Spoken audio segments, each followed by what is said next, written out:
देखिए, ये एक बहुत पुराना चैरिटेबल एक इंस्टीट्यूशन है।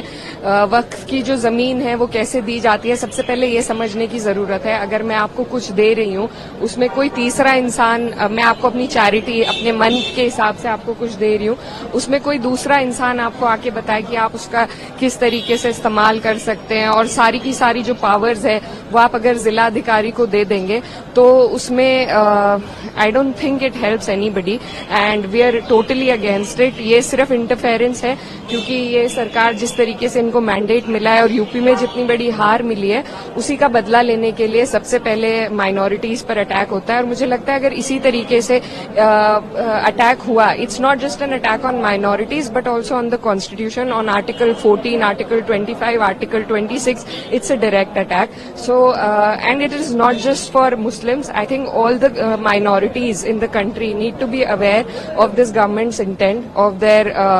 intent to interfere with one's personal beliefs and religious institutions. So I think this is not what my country stands for. This is not what my constitution stands for, and we stand against this bill and we will oppose it tooth and nail. But इकरा यहाँ पर जो bill में government की तरफ से बोला गया, जो पीड़ित, खासकर बार बार बोला गया, जो पीड़ित मुस्लिम महिलाएं हैं उनको इंसाफ दिलाना है, जो पीड़ित मुसलमान हैं, ये धर्म से इसको बिल्कुल जोड़े नहीं जाना चाहिए। ऐसा बिल्कुल भी नहीं है कि हम मुस्लिमों के खिलाफ, क्लियरिटी इसमें है। उसके बावजूद क्यों आप लोगों को लगता है कि this is against the religion, ये मुस्लिमों के खिलाफ है? देखिए, सुपरफिशियली ये जो सरकार है कुछ भी बदलाव लाने के लिए हमेशा महिलाओं का इस्तेमाल, मैं खुद एक मुस्लिम महिला हूं और मैं बहुत अच्छी तरीके से, पहले भी जब ट्रिपल तलाक का बिल आया था तो भी यही कहा गया था, पर मेरी मांग भी थी, मैंने मिनिस्टर ऑफ एजुकेशन से मांग करी थी कि आप अगर महिलाओं के लिए कुछ करना चाहते हैं तो आप उन्हें पहले पढ़ाइए, और अगर ये उसमें महिलाओं को इंक्लूड करना चाहते हैं, वो एक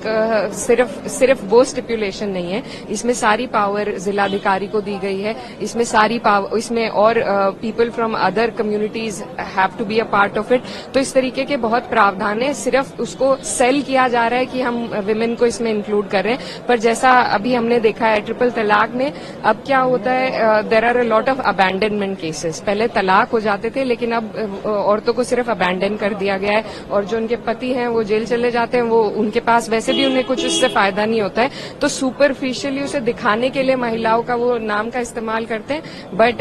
इंटेंट जो उनकी है वो पूरा विपक्ष, पूरा देश और सब लोग समझते हैं, and I think all the minorities of this country are together in it and we will oppose it.